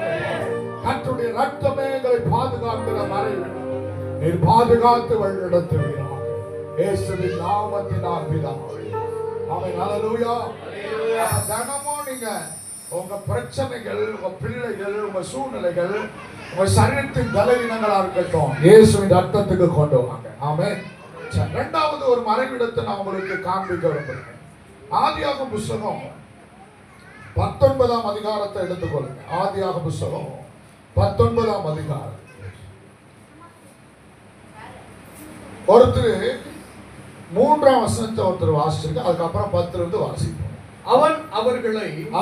அவர் யார் அப்படின்னா லோத்து தேவ தூதர்களை தேவனால் அனுப்பப்பட்ட தேவனானவர், அதாவது இவர் வந்து கர்த்தருக்கு சமமானவங்க. தேவ தூதர்களை தன் வீட்டுக்கு கூப்பிடுறாங்க. லோத்து கூப்பிடுறாங்க. வந்துட்டாங்க. வந்துட்டப்ப அந்த பகுதியில் இருக்கிற சோதம் குமரா சாதாரண பட்டணம் அல்ல, பாவம் நிறைந்த பட்டணம். எப்படி பாவம் நிறைந்த பட்டணம்னா, ஆண்களோடு பாவம் செய்கிற கொடுமையான ஒரு அசுத்தம் நிறைந்த பட்டணம். பெண்களோடு, ஆண்களோடு விபச்சாரம், வேசித்தனம், காமவிகாரம், அப்பம் திரட்சி, ஆகாரம் திரட்சி, பெருமை பயங்கரமா நிறைந்திருக்கிற இடம் தான் இந்த சோதோம் கோமோரா பட்டணம். கவனிங்க. இப்ப இந்த தூதர்கள் இந்த வீட்டுக்கு, லோத்துடைய வீட்டுக்கு வராங்க. அந்த பட்டணத்தில் இருக்கிறவங்க என்ன சொல்றாங்க, இன்றைக்கு உன்னிடத்தில் வந்த புருஷர்கள் எங்கே? நாங்கள் அவர்களை அறியும்படி எங்களிடத்தில் கொண்டு வா. அப்படின்னா என்ன அர்த்தம் அப்படின்னா, அறியும்படி அப்படின்னா பார்க்கறதுக்காக இல்லை, ஐடென்டிஃபை பண்றதுக்காக இல்லை. அறியும்படினா ஆங்கில வேதாகமத்துல அவர்களோடு செக்ஸ், அதாவது உறவு வைத்துக் கொள்வதற்காக அவர்களை அழைக்கிறாங்க. அவ்வளவு கொடுமையான பட்டணம். இப்ப லோத் என்ன பண்றாரு, ஐயோ நீங்க அவங்கள எதுவும் செஞ்சிடாதீங்க, இது தயவு செய்து விட்டுங்க, என் வீட்டை தேடி வந்திருக்கிறாங்கன்னு வெளியே நின்று சண்டை போடுறேன். அவன் ஒத்துக்கல. இப்ப லோட் என்ன சொல்றாரு, புருஷனை அறியாத 2 பிள்ளைகள், பெண் பிள்ளைகள் எனக்கு இருக்கிறாங்க, அவங்கள வேணா கூட வெளியே கொண்டு வந்து விட்டுறோம், நீங்க எதனா பண்ணிக்கங்க. ஆனா என் வீட்டை தேடி வந்த தூதர்கள், அதாவது அந்த புருஷர்களுக்கு நீங்க எதுவும் செய்யாதீங்கன்னு சொல்லி சண்டை போடுறேன். சரி, இப்ப சண்டை போட்டு கொண்டிருக்கும் போது 9ஆம் வசனத்துல அங்க வேதம் வசனம் சொல்லுது, அவங்க சொல்றாங்க, அதற்கு அவர்கள் அப்பாலே போ, பரதேசியாய் வந்த இவனா நியாயம் நீ எங்க வந்த, நீ வந்து எந்த கிட்ட பேசுறியா அப்படின்னு கேட்கலாம். இப்பொழுது அவர்களுக்கு செய்வதை பார்க்கிறோம், உனக்கு அதிக பொல்லாப்பு செய்வோம் என்று சொல்லி லோத் என்பவனை மிகவும் நெருக்கி கதவை உடைக்க திட்டினார்கள். லோத்துடைய வீட்டுடைய கதவை உடைச்சி நெருங்குறாங்க. கவனிங்க, நெருங்குறாங்க. இப்போ வீட்டுக்குள்ள இருக்கிற தேவ தூதர்கள் என்ன பண்ணாங்க? 10ஆம் வசனம், அப்பொழுது அந்த புருஷர்கள் தங்கள் கைகளை வெளியே நீட்டி லோத்தை தங்கள் அண்டைக்கு வீட்டுக்குள் இழுத்து கொண்டு கதவை பூட்டிட்டாங்க. அல்லேலூயா. இப்போ அடுத்தது என்ன நடக்குது? அங்க யாரெல்லாம் இந்த வீட்டுக்கு பிரச்சனை கொடுக்கிறதுக்காக வந்தானோ எல்லா துன்மார்க்கனும் இப்ப என்ன பண்றான்? தெருவாசலில் இருக்கிற சிறியோரும் பெரியோருமாகிய மனிதருக்கு குருட்டாட்டம் பிடிக்க பண்ணினார்கள். என்ன ஆச்சா? யாரெல்லாம் கதவை உடைச்சு உள்ள வந்து இவங்களை பிடிக்கணும்னு நினைச்சானோ எல்லாருக்கும் குருட்டாட்டம் பிடிச்சிருச்சு. அப்படின்னு அல்லேலூயா. குருட்டாட்டம் பிடிக்க பண்ணினார்கள். அப்பொழுது அவர்கள் வாசலை தேடி அழுத்து போனார்கள். அல்லேலூயா. வாசல் முன்னாடியே நிக்கிறான். துன்மார்க்கன் எங்க நிக்கிறான்? வாசல் முன்னாடியே நிக்கிறான். வாசலை தேடி ராத்திரி எல்லாம் தேடி அழுத்து போயிட்டான். ஆமென். அல்லேலூயா. காரணம் என்னன்னா, அந்த வீட்டுக்குள்ள தேவ தூதர்கள் இருக்கிறதுனால, தேவ பிரசன்னம் இறங்கி வந்ததுனால, அந்த வீடு தேவ மகிமையினால் மூடிக்கொள்ளப்பட்டதுனால இவன் கண்ணுக்கு அந்த வீடு தெரியல. கைகளை உயர்த்தி சொல்லுவோம். அல்லேலூயா. வாசல் முன்னாடியே நிக்கிறான். ஆனா வாசல் எங்கன்னு தெரியல. இதுக்கு முன்னாடி வந்து கதவை உடைக்கிறான். உடைக்க வந்தான் இல்லையா? உடைக்க வந்தா, ஆனாலும் இப்ப மறுபடியும் வாசலை தேடுறான். இரவெல்லாம் தேடி அழுத்து போனான். காரணம் என்னன்னா, தேவ பிரசன்னம் எந்த இடத்துல நிரம்பி இருக்குதோ அங்க பிசாசுக்கு கண்ணு தெரியாது. பிசாசுக்கு என்ன தெரியாது? கண்ணு தெரியாது. தேவ மகிமை எந்த இடத்துல நிரம்பி இருக்குதோ பிசாசு குருடனாக போய் விடுவான். அப்ப 2வது மறைவிட எது? தேவ பிரசன்னம். தேவ பிரசன்னம் நம்ம வீட்டுக்குள்ள, நமக்குள்ள, நம்ம மேல, நம்முடைய வாழ்க்கையில என்னைக்கு தேவ பிரசன்னத்தினால் நம்ம நிரம்பி இருக்கிறோமோ சத்துரு நம்மை தொட முடியாது. அல்லேலூயா. நமக்கு பாதுகாப்பு உண்டு. தேவ பிரசன்னம் தான் நமக்கு மறைவிடம். தேவ பிரசன்னம் தான் நம்மை பாதுகாக்கிற கேடகம். தேவ பிரசன்னம் தான் நம்மை மூடிக்கொள்கிற மிகப்பெரிய ஒரு மறைவிடமாக இருக்கிறது. அதான் வேதம் சொல்லுது. ஆண்டவர் சொல்றாரு மோசேயை பார்த்து, மோசே, நீ என்னை கண்டவன் ஒருவன் உயிரோடு இருந்ததில்லை, அதனால நான் கடந்து போக மாட்டோம். கண்மலையின் வெடிப்பிலே உன்னை வைத்து என் கரத்தினால் உன்னை மூடுவேன். அந்த பிரசன்னத்துல, தேவ கரத்துல, தேவ மகிமைக்கு நாம் இடம் கொடுக்கும் போது பிசாசு நம்மை தொடவே முடியாது. ஆனால் தான் தினமும் ஜபம் பண்ணி எல்லா காரியத்தையும் தொடங்க. வேலைக்கு போறீங்களா? காலையில எழுந்து ஜபம் பண்ணி வேதத்தை வாசித்து தேவ பிரசன்னத்தோட தொடங்குங்க. நீங்க ஹவுஸ் ஒய்ஃபா இருந்தா கூட சரி, வீட்டுல இருக்கிறவங்களா இருந்தா கூட சரி, உங்க சமையல் ரசம் வைக்கிறீங்களோ, சாம்பார் வைக்கிறீங்களோ, சோறு ஆக்குறீங்களோ, காலையில எழுந்து ஜபம் பண்ணி பைபிள் படிச்சு அதுக்கப்புறம் உங்க வேலையை தொடங்குனீங்கன்னா சமாதானமா அந்த நாள் இருக்கும். அல்லேலூயா. உங்க வீடு தேவ மகிமையினால் நிரம்பி இருந்தால் சத்துரு உங்க வீட்டுக்குள்ள வர முடியாது. சில சொல்வாங்க, ராத்திரியானா கெட்ட கனவு, பிசாசு வந்து அழுத்துது, இப்படி சொப்பனை பார்த்தேன், கனவுல குரங்க பார்த்தேன், கனவுல பாம்பை பார்த்தேன், கனவுல இப்படி ஒரு சூனியம் பண்ற மாதிரி ஒரு இது பார்த்தேன், அது பார்த்தேன். இதுவே வேலையா இருப்பாங்க சிலர். அல்லேலூயா சொல்றோம். அல்லேலூயா. அது கர்த்தர் ஒரு சிலருக்கு வெளிப்பாடு கொடுப்பாரு, ஜெபிக்கிறவங்களுக்கு கொடுப்பாரு. உன் குடும்பத்தில் எப்படிப்பட்ட பிரச்சனை இருக்குது, உன் பிள்ளைகளுக்கு எப்படிப்பட்ட போராட்டம் இருக்குது, வெளிப்பாடு கொடுப்பாரு. அது அடுத்தது. ஆனால் சில தேவ பிள்ளைகள் எப்பவுமே பிசாசு பிசாசு வீட்டுல பிசாசு வந்து அழுத்துச்சு, அந்த பக்கம் ஜல்லி ஜல்லுன்னு சத்தம் கேட்டுச்சு, இந்த பக்கம் ஏதோ ஓடின மாதிரி இருந்துச்சு, இந்த ஜன்னல் பக்கம் ஏதோ கருப்பா நின்ன மாதிரி இருந்துச்சு. இதேதான் வேலை. அல்லேலூயா. ஏன் உன் வீடு பிசாசுக்கு போக்குவரத்துமா பைபாஸ் ரோட போல இருக்குது? அல்லேலூயா. சில வீடு எப்படி இருக்குது? பிசாசுக்கு பைபாஸ் ரோடு போல இருக்குது. அங்க போது இங்க போதுனா உன் வீட்டு பக்கம் தான் போகுது, உன் வீட்டு உள்ள புகுத்து தான் போகுது. அல்லேலூயா சொல்லுவோம். அல்லேலூயா. காரணம் என்னன்னா, வீடு சிலருக்கு பிசாசுக்கு ரோட்டை போட்டு கொடுத்துருக்கிறோம். போற வர பிசாசெல்லாம் உள்ள புகுந்து உன்ன ஒரு மெரி மேய்ச்சிட்டு தான் அவன் வீட்டுக்கு போகுது. அல்லேலூயா சொல்லுவோம். அல்லேலூயா. இன்னைக்கு நாம நல்லா கவனிங்க, எந்த இடத்துல ஜெபம் இருக்குதோ, எங்க பிரசன்ஸ் இருக்குதோ, அங்க பிசாசு உள்ள நுழைய முடியாது. அல்லேலூயா. உன் வீட்டுக்கு விரோதமா அனுப்புனா கூட சரி, இந்த வீட்டுக்கு போ, இவனை போய் கை கால் வராம பண்ணுன்னு சொல்லி சூரியக்காரனே உன் பேர் சொல்லி வீட்டுக்கு அனுப்புனா கூட உங்க வீட்டுக்குள்ள தேவ மகிமை இருக்குமானால் எந்த சத்ரு உள்ள நுழைய முடியாது. அல்லேலூயா. வீட்டுக்குள்ள பிரசன்னம் இருக்கணும், தேவ மகிமை இருக்கணும். வீட்டுக்குள்ள கர்த்தருடைய ஜெபம், யாரெல்லாம் வீட்டுக்குள்ள எப்பொழுதும் ஜெபித்துக் கொண்டு துதித்துக் கொண்டு தேவ பிரசன்னத்தோடு இணைக்கப்பட்டிருக்கிறாங்களோ அவங்களை எந்த சத்துருவும் தொட முடியாது. அல்லேலூயா.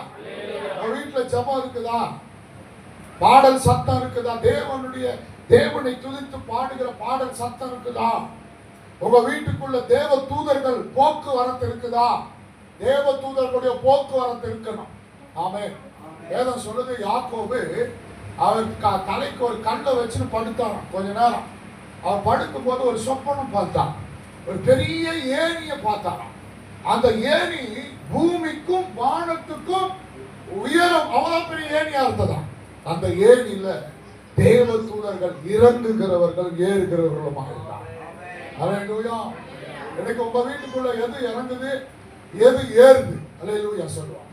அல்லேலூயா. தேவ ஜெபிக்கிற இடமா இருந்தா கர்த்தருடைய பிரசன்னம், தேவ தூதர்கள் இறங்குவாங்க, ஏறுவாங்க. தேவ மகிமையினால் நிரப்பப்பட்டிருக்கும். உங்க வீடு தேவ பிரசன்னத்தினால் மூடப்பட்டிருக்கும். ஆமென். அல்லேலூயா. அல்லேலூயா.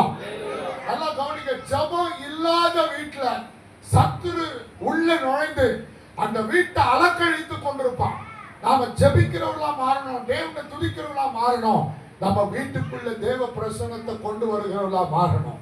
தேவ பிரசன்னம் தான் நம்ம வீட்டுடைய மறைவிடம். நம்முடைய நம்ம மேல தேவ பிரசன்னம் இருந்துச்சுன்னா ஒரு சத்ரு நம்மை தொட முடியாது. நாம எப்பொழுதும் தேவ பிரசன்னத்துல நிரப்பி இருக்கணும். ஜெபம் இல்லைன்னா தேவ பிரசன்னம் இல்லை. மோசே ஜெபம் பண்ணார். என்ன ஜெபம் பண்ணார்? ஆண்டவரே, உம்முடைய சமூகம் என்னோடு கூட எங்களோடு கூட வராவிட்டான் நாங்க இந்த இடத்தை விட்டு போக மாட்டோம்னா. ஏன்னா அந்த சமூகம், அந்த பிரசன்ஸ் தான் நம்மை பாதுகாக்கிற ஒரு தெய்வீக வல்லமை. அல்லேலூயா.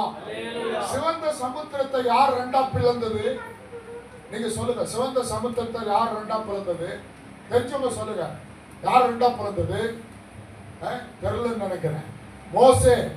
மோசே இல்ல, ஆண்டவருடைய நாசியின் சுவாசம். அல்லேலூயா.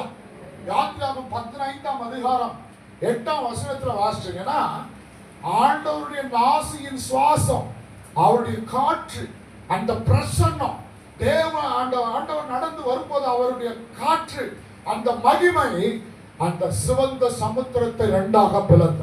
இன்னைக்கு உங்க ஒவ்வொருடைய வாழ்க்கையிலும், குடும்பத்திலும், உங்க மேல, உங்க பிள்ளைகள் மேல, உங்க ஆசீர்வாதங்கள் மேல, உங்க வீட்டுடைய பொருட்கள் மேல கூட தேவ பிரசன்னம் இருக்கணும். ஆமென். அல்லேலூயா. தேவ பிரசன்னம் இருக்கணும். ஒரு முறை நாங்க என்னுடைய அந்த ஏசிய சர்வீஸ் பண்ற 2 சகோதரர்கள் வந்து சர்வீஸ் பண்ணிட்டு இருந்தாங்க. அப்ப திடீர்னு அந்த பக்கம் போன ஒரு தம்பி, எனக்கு நல்ல அறிமுகமான தம்பி தான். அவன் திடீர்னு நின்று, என்ன பண்றீங்க? ஏசி சர்வீஸ் பண்றாங்க. அப்ப அவன் சொல்றான், இவங்க மேலோட்டமா அதை தொடச்சி கிளீன் பண்ணி ஃபிக்ஸ் பண்றதுக்காக பண்ணாங்க. அவன் சொல்றான், மொத்தமா கழட்டி உள்ளதான் சர்வீஸ் பண்ணுங்கன்னா. அவங்க சொன்னாங்க, அப்படிலாம் நாங்க சர்வீஸ் பண்ணல, நாங்க ஃபிக்ஸ் பண்றதுக்காக வந்திருக்கிறோம், மேல மட்டும் தான் சர்வீஸ் பண்ணோம். அவன் சொன்னான், நீ எத்தனை 1000 கேட்டாலும் நான் கொடுக்குறேன், நீ அதை கழட்டி சர்வீஸ் பண்ணுன்னா. நான் சொன்னேன் இவன்கிட்ட, டேய் போடா, பரவாயில்ல, அவன் வேலையை அவன் பார்க்கணும். இல்லைண்ணா இருண்ணா அப்படின்னு நாங்கள் நிற்கிறோம். இவன் எங்கேயோ போனவன ஆண்டவர் அந்த பக்கம் அனுப்பினார். இவங்க ஏசியை கழட்டி, அந்த ஸ்பிளிட் ஏசி, அந்த ஸ்பிளிட்டை கழட்டுறாங்க. உள்ள கட்டுவிரியன் பாம்பு சுத்தி இருக்குது, உள்ள இருக்குது. அல்லேலூயா. நல்லா கவனிங்க. நம்முடைய பொருட்கள், நம்முடைய ஒவ்வொரு காரியங்கள்லாம் சத்துரு தொட பார்ப்பான். பொருட்கள் மேல கூட சரி, நாம நினைக்கிறோம் பொருள் கூட, ஆமா, ஒரு ஏசியை ரிப்பேர் பண்ணா, ஒரு ஃப்ரிட்ஜை ரிப்பேர் பண்ணா 5,000 10,000 நம்ம கஷ்டப்பட்டு சம்பாதிக்கல, எடுத்துட்டு போய் அங்க கொண்டு போறோம். மேல மேல ரிப்பேர் ஆனா அடுத்தது என்ன, கடை மேல கடை வாங்கி இப்படியே இருக்கு. இதுவும் ஒரு பிசாசுடைய தந்திரம். அப்ப பொருட்கள், நம்ம வீடு முழுவதும் தேவ பிரசன்னம் இறங்கி வரணும், நாம ஜெபிக்கணும். அல்லேலூயா. அப்ப ஜெபிக்கணும்னா நம்ம வீட்டுக்குள்ள ஜெபம் இருக்கணும், ஆண்டவரை துதிக்கணும், ஆண்டவரை ஆராதிக்கணும். ஆமென். அல்லேலூயா. நீங்க சமைக்கும் போது, நீங்க பாத்திரம் கழுவும் போது, நீங்க துணி துவைக்கும் போது, எல்லா நேரத்திலும் ஜெபத்தோட செய்யுங்க. ஆமென். எப்படி ஜெபத்தோட? துணி துவைக்கும் போது ஆண்டவருடைய துணியில் இருக்கிற அழுக்கெல்லாம் வெளியே போற மாதிரி என் வாழ்க்கையில் இருக்கிற அழுக்கெல்லாம் வெளியே போட்ட ஆண்டவரை ஜெபம் பண்ணினே துவைங்க. அரிசியை கழுவும் போது இந்த அரிசியில் இருக்கிற அழுக்கெல்லாம் போற மாதிரி ஆண்டவரே எல்லா அழுக்கும் வெளியே போட்டோம். சோறு பொங்கும் போது இந்த சோறு பொங்குற மாதிரி எனக்குள்ள ஆவியானவர் எல்லாத்திலையும் ஜெபம் இருக்குது. அல்லேலூயா. எல்லாத்திலையும் ஜெபம். ஜெபித்து ஜெபித்து ஜெபித்து உங்க வீட்டை தேவ பிரசன்னத்தினால் நிரப்புங்க. எந்த வீட்டுக்குள்ள தேவ பிரசன்னம் இல்லையோ அந்த வீடு பிசாசு ஆட்டி அலக்கழிப்பான். அல்லேலூயா. உங்க வீட்டுக்குள்ள இருக்குதா தேவ பிரசன்னம்? இருக்குதா? டவுட்டா இருக்குதுல்ல? அல்லேலூயா சொல்லலாம். அல்லேலூயா. நான் ஒரு புஸ்தகம் படிச்சேன் 20 வருஷத்துக்கு முன்னாடி. அப்போ 20 வருஷத்துக்கு முன்னாடி புஸ்தகம் படிக்கிறது ரொம்ப, அப்பெல்லாம் ஊழியம் ரொம்ப குறையும். அப்ப ஆவிக்குரிய புஸ்தகம் சொல்றேன். ஆவிக்குரிய புஸ்தகங்கள் நிறைய வாங்குவேன். சிஎம்சில நான் பணிபுரிந்து கொண்டிருந்தேன். பஸ்ல போகும்போது வரும்போதெல்லாம் புஸ்தகம் படிப்பேன். அப்போ ஒரு புஸ்தகம், ஒரு பாஸ்டர் ஒருத்தர் ஒரு புஸ்தகம் எழுதியிருக்கிறார். அந்த புஸ்தகத்தை படிச்சிருக்கிறார். அவருடைய எக்ஸ்பீரியன்ஸ் அவர் எழுதுறார். என்ன எழுதுறாரு? ஒரு குடும்பத்துக்கு ஜெபிக்கும்படி அழைப்பு கிடைத்தது. அவங்க அம்மா சொன்னாங்கன்னா, பாஸ்டர் எங்க வீட்டுல ராத்திரி ஆனா பிசாசு பயங்கரமா எங்களை அழுத்துது, தூங்க முடியல, பயங்கர பிசாசோட போராட்டம் இருக்குது, நீங்க வந்து ஜெபிக்கணும்னு சொல்லி அந்த பாஸ்டரை இவங்க கூப்பிட்டாங்களாம். இவர் நல்ல பெந்தகோஸ்தல் பாஸ்டர், ஜிப்பாலாம் போட்டு வேஷ்டிலாம் கட்டிருக்கிற பாஸ்டர். போனாரு, பயங்கரமா ஜெபம் பண்ணாரு, ஆவியில நிரம்பி அந்நிய பாஷை பேசி, ஆண்டவரே இந்த வீடு முழுவதும் உங்களுடைய பிரசன்னம் இறங்கட்டும், இந்த தூதர்கள் எல்லாம், தேவ தூதர்கள்லாம் எல்லா வாசப்படியிலும் இறங்கட்டும், இந்த பிள்ளைகளுக்கு பாதுகாப்பு கொடுங்க ஆண்டவரேன்னு சொல்லி பயங்கரமான ஒரு ஜெபம் பண்ணிட்டு சொன்னாராம், இனி பிசாசுடைய தொல்லை உனக்கு இருக்காது, நல்லா தூங்குங்க அப்படின்னு சொல்லிட்டு போயிட்டாராம். அடுத்த நாள் காலையில போன் பண்ணாராம் இவர், எப்படிமா நேற்று எப்படி தூங்குனீங்க அப்படின்னு. பாஸ்டர் நீங்க ஜெபம் பண்ணிட்டு போனீங்க, அதுக்கப்புறம் இருந்த பிரச்சனை 2 மடங்கு ஆயிடுச்சுன்னா சொன்னாங்களாம். அல்லேலூயா சொல்லுவோம். அல்லேலூயா. இவருக்கு ஒரே கேள்வி, நான் நல்லாதவங்க ஜெபம் பண்ண, ஆவியில நிரம்பி அந்நிய பாஷை பேசி தேவ தூதரை முன்னாடி வாசப்படி பின்னாடி வாசப்படி, இந்த பக்கம் 2 சேனல் அந்த பக்கம் 2 சேனல் எல்லாத்திலையும் தேவ தூதர்கள் நிக்க வச்சுட்டு போனாராம். இவ்வளவு செய்து நான் எப்படி ஆண்டவரை அவங்கள பிசாசு தொந்தரவு பண்ணான்னு ஆண்டவர்கிட்ட இவர் கேட்டாராம். அதுக்கு ஆண்டவர் சொன்னாராம், நீயே பிசாசு கிட்ட கேட்டாராம். அல்லேலூயா. அல்லேலூயா. இப்ப ஊழியக்காரன் பிசாசு கிட்ட கேட்டான், டேய் எந்த வழியில நான் போனேன், நான் எல்லா வழியிலையும் ஜெபம் பண்ணி இயேசு ரத்தத்தை தெளிக்கிறேன், இயேசு ரத்தத்தை தெளிக்கிறேன் தெளிச்சுட்டு போனேன்னு, எந்த வழியில தான்டா போனேன் அப்படின்னு. பிசாசு சொன்னானா, எல்லா வழியிலும் நீ தேவ தூதர்களை நிக்க வச்சுட்டு போனது உண்மைதான், ஆனா எனக்குன்னு ஒரு பைபாஸ் ரோடு இருந்துச்சு. அல்லேலூயா. என்ன பைபாஸ் ரோடுறான்னா, கேபிள் வயரு. என்ன வயரு? டிவி பார்க்கறோம்ல, சன் டிவி, கே டிவி, இந்த டிவி அந்த டிவி, இந்த வயர் உள்ள போறான் அந்த ஓட்ட வழியா. அவன் சொல்றான், நான் அதை புடிச்சுனே ஏறி உள்ள போயிட்டேன். அல்லேலூயா. ஊழியக்காரர் எல்லா வாழலையும் தேவ தூதரை வச்சாலும் நம்ம ஒரு வழி போட்டு வச்சுக்கிறோம்ல. அல்லேலூயா. சாயங்காலம் சொல்வதெல்லாம் உண்மை, சொல்லாததெல்லாம் போய், இந்த ஆட்டம் அந்த ஆட்டம். ஆண்டவர் விரும்புகிறது என்ன? உங்க வீடு தேவ பிரசன்னத்தினால் நிரம்பி இருப்பதாக. ஹல்லேலூயா. ஹல்லேலூயா. முடிக்க போற ஒண்ணு நல்லா கவனிங்க. இயேசுவின் ரத்தம் என்கிற மறைவிடம். 2வது தேவ பிரசன்னம் என்கிற மறைவிடம். இது ஜெபம் பண்ணாதான் கிடைக்கும். ஜெபம் பண்ணாதான் அந்த இடத்துல தேவ பிரசன்னம் இறங்கி வரும். மூன்றாவதாக 2 ராஜாக்கள் 6ஆம் அதிகாரம். 2 ராஜாக்கள் 6ஆம் அதிகாரம் 12ஆம் வசனம் ஒரு வாசிங்க. அப்பொழுது அவன் ஊழியக்காரரில் ஒருவன் அப்படி இல்லை என் ஆண்டவனாகிய ராஜாவே, நீர் உம்முடைய பள்ளி அறையிலே பேசுகிற வார்த்தைகளை இஸ்ரவேலில் இருக்கிற தீர்க்கதரிசியாகிய எலிசா இஸ்ரவேலின் ராஜாவுக்கு அறிவித்தார். எலிசாவை பிடிக்கிறதுக்காக, இப்ப இவருக்கு எல்லா ரகசியம் தெரிஞ்சிருக்குன்னு எலிசாவை பிடிக்கிறதுக்காக ஒரு கூட்டத்தை அனுப்புறாங்க. 14. அப்பொழுது அவன் அங்கே குதிரைகளையும் ரதங்களையும் பலத்த ராணுவத்தையும் அனுப்பினான். அவர்கள் அக்காலத்தில் வந்து பட்டணத்தை வளைந்து கொண்டார்கள். அல்லேலூயா. எலிசா தீர்க்கதரிசியை பிடிக்கிறதுக்காக அவர் இருந்த வீட்டை சுற்றிலும் அந்த பட்டணத்தை சுற்றிலும் குதிரைகள் ராணுவ வீரர்கள் எல்லாரும் ரவுண்டு பண்ணிட்டாங்க. இப்ப இவங்க வெளியே தப்பிச்சு போகாத மாதிரி இவரை பிடித்து இவங்களுக்கு மரண தண்டனை கொடுக்கணும். இப்போ வேலைக்காரன் சொல்றான், ஐயோ ஆண்டவனே, 15ஆம் வசனத்துல, ஐயோ என் ஆண்டவனே, என்ன செய்வோம்? இதோ ராணுவம் குதிரைகள் ரதங்களும் பட்டணத்தை சுற்றி இருக்குதே, நாம என்ன செய்வோம்? இப்போ ஊழியக்காரர் சொல்றாரு, அதற்கு அவன் 16, பயப்படாதே, அவர்களோடு இருக்கிறவர்களை பார்க்கிறோம் நம்மோடு இருக்கிறவர்கள் அதிகம். அப்படின்னா தீர்க்கதரிசி சொல்றாரு, அவங்கள விட நம்ம கூட இருக்கிறவங்க அதிகம். இப்ப இந்த வேலைக்காரனுக்கு கண்ணு தெரியல, யாரு நம்ம கூட இருக்கிறது? எல்லாம் நம்ம 2 பேர் தானே சார் நின்று இருக்கிறோம், நம்ம 2 பேர் தானே தீர்க்கதரிசியே நின்று இருக்கிறோம். நீங்க என்னன்னா அவங்க கூட இருக்கிறவங்கள பார்க்கிறோம், நம்ம கூட இருக்கிறவங்க அதிகம்ன்றீங்களே, யார் நம்ம கூட நிக்கிறது? அப்போ இந்த தீர்க்கதரிசி என்ன சொல்றாரு, விண்ணப்பம் பண்ணி இவன் பார்க்கும்படி உடனே திறந்தருளும் என்றார். உடனே கர்த்தர் அந்த வேலைக்காரன் கண்களை திறந்தார். இதோ எலிசாவை சுற்றிலும் அக்கினிமயமான குதிரைகளாலும் ரதங்களாலும் அந்த மலை நிறைந்திருக்கிறதை கண்டார். அல்லேலூயா.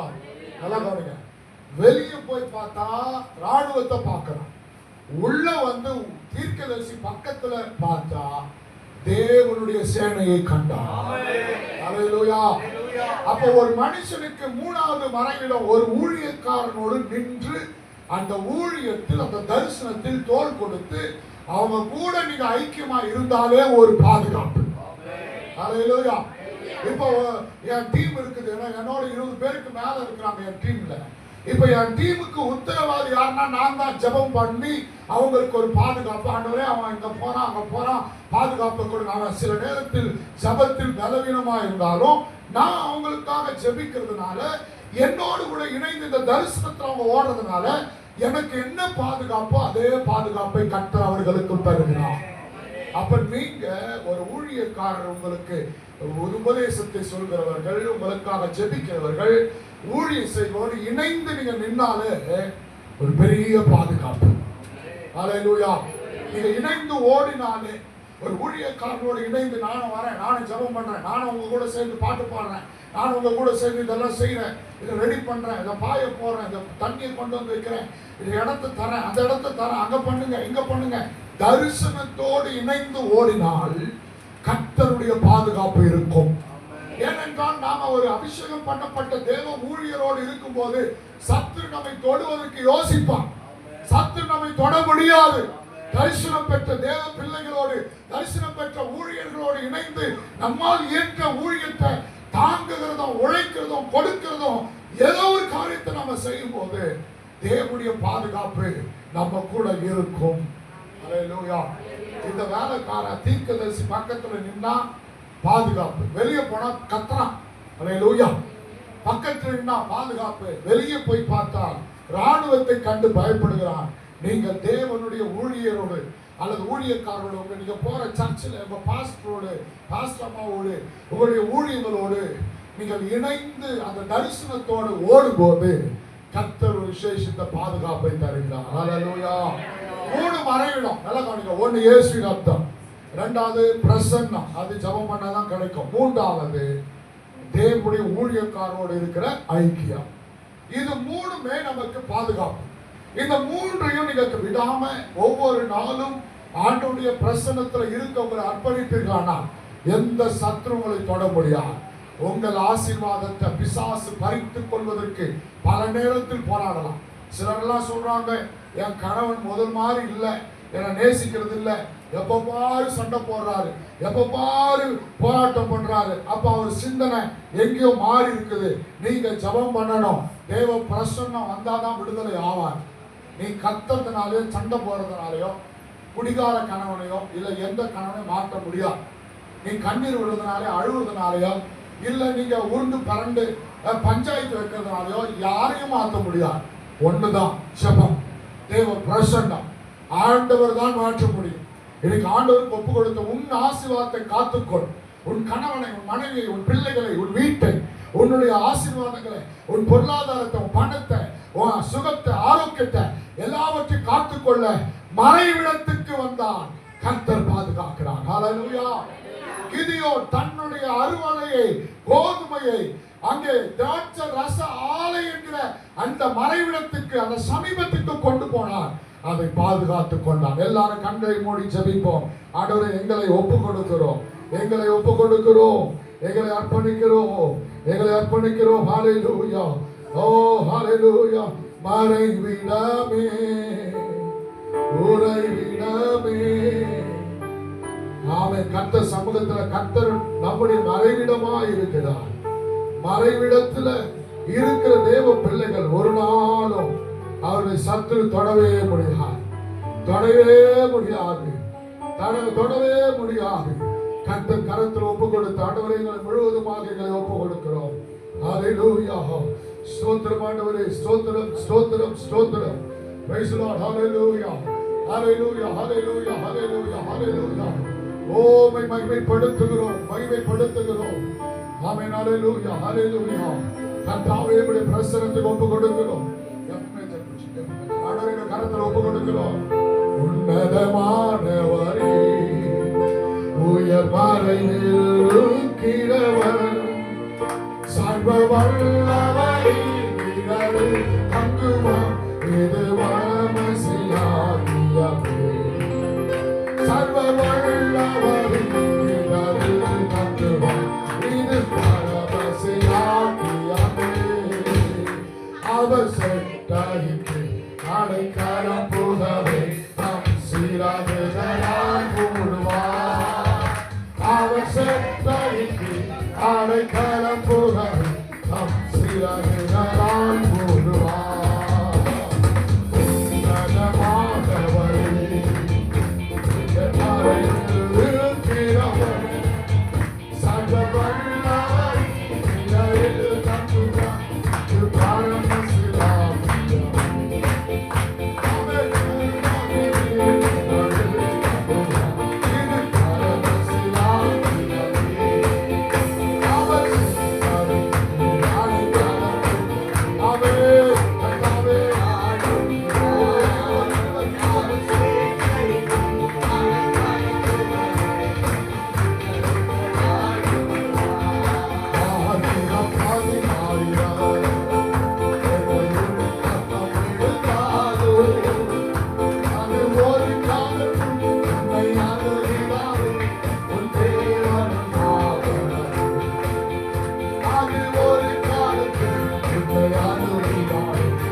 அல்லேலூயா.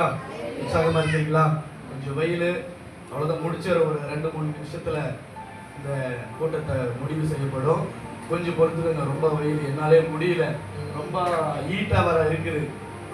அதனால கொஞ்சம் ஒரு 2 நிமிஷம் 3 நிமிஷம் இருங்க, முடிச்சிடுறேன். நம்ம மத்தியில நல்லா கீபோர்டு வாசித்து ஆராதனை பண்ணி நல்ல பாடல் பண்ணின சியோன் எழுப்புதல் ஊழியர்களுக்காக மனதார இயேசுவின் நாமத்துல நாங்கள் வாழ்த்துக்களை தெரிவித்துக் கொள்கிறோம். அது மாத்திரமல்ல, என்னுடைய அழைப்பை ஏற்றுக்கொண்டு வந்த தேவதாசனுக்காக அப்பாவுக்காக மனதார நாங்கள் நன்றி செலுத்துகிறோம். அது மாத்திரமல்ல, பாஸ்டர்மா சக்கீனா பாஸ்டர்மா அவங்க கணவர் வந்திருக்கிறாங்க, ராவு பாஸ்டர் வந்திருக்கிறாங்க, மனதார நன்றி சொல்றையா. மீண்டும் உங்களுக்கு நாங்கள் நன்றி சொல்றோம். எங்களுடைய அழைப்பை ஏற்றுக்கொண்டு தண்ணியெல்லாம் முடிச்சுட்டு அவருடைய சமூகத்து வந்ததுக்காக மனதார உங்களுக்கு நன்றி செலுத்துகிறோம். மற்றவங்களுக்கு நிச்சயமா ஆசீர்வதிப்பார். இப்போ சாப்பாடு ஒழுங்குபடுத்தப்பட்டிருக்குது, சாப்பிட்டு சந்தோஷமா போங்க.